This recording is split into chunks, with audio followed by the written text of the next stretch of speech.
Mainit na pinag-uusapan ngayon sa mundo ng Philippine basketball kung sino nga ba ang mas dominanteng manlalaro sa pagitan ng 2003 MVP ng PBA na si Asi Taulava o ang multi-time league MVP na si Junmar Fajardo.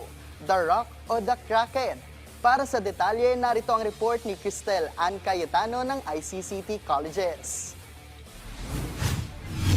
Sa mundo ng Philippine Basketball Association, dalawang veteranong sentro ang patuloy na pinag-uusapan. Si Junmar Fajardo, kilala bilang The Kraken, at kamakailan lamang ay nahirang na Most Outstanding Player. At si Asi Taulava, kilala bilang dominanting player noong early 2000. Ang paghahambing sa dalawa ay muling naging mainit na topic matapos ang panalo ng San Miguel Beermen laban sa TNT Tropang 5G. At mga tanong kung sino nga ba ang dominante sa prime ng kanilang karera. Ibinahagi ng ilang PBA players ang kanilang opinyon. Tari, prime to prime. Tari, Rico May Robert, Asi Taulava o Junmar Fajardo tol. Junmar Fajardo. Oh, Junmar. There's no doubt. Kung sa era, pagbabasihan, at saka hindi nga sa award, sabi ni Macmac, kanino kay, ba? kay Asi. Oh, Kung si Junmar maglalaro nung era nila Asi, Oo. hindi makakatapos ng conference. Bakit? Si Junmar. Kasi- Masasaktan eh. Ako para sa akin si Junmar Fajardo. Kasi nabantayan ko pareho eh. Ano parehas na ba? Binantayan ko si Asi, kaya. Pero si Junmar, Tirap talaga. Samantala, sina Mark Pingris at Calvin Abueva ay nagbigay diin sa lakas ni Asi noong prime niya.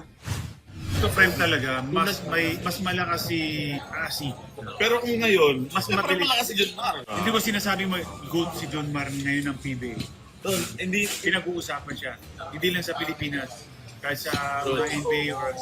Pero pag napanood mo yung Asi Taulava ng prime niya, para sa ganung bigat, ang bilis niya tumalong, nakakatakot. Athletic. At para sa pananaw ng isa sa pinakamaalam na coach sa PBA, nagbigay ng kanyang opinyon ng fiery coach na si Yeng Gao tungkol sa debate ng dalawang manlalaro kung sino ang mas dominante, si Asi Taulava o si Junmar Fajardo. Coach, ito mabilisan nga tanong, ano po yung thoughts nyo dun sa debate about Asi Taulava at saka Junmar Fajardo? Natawa si Coach. Admitted naman si Asi, no? Si Junmar is the GOAT. No?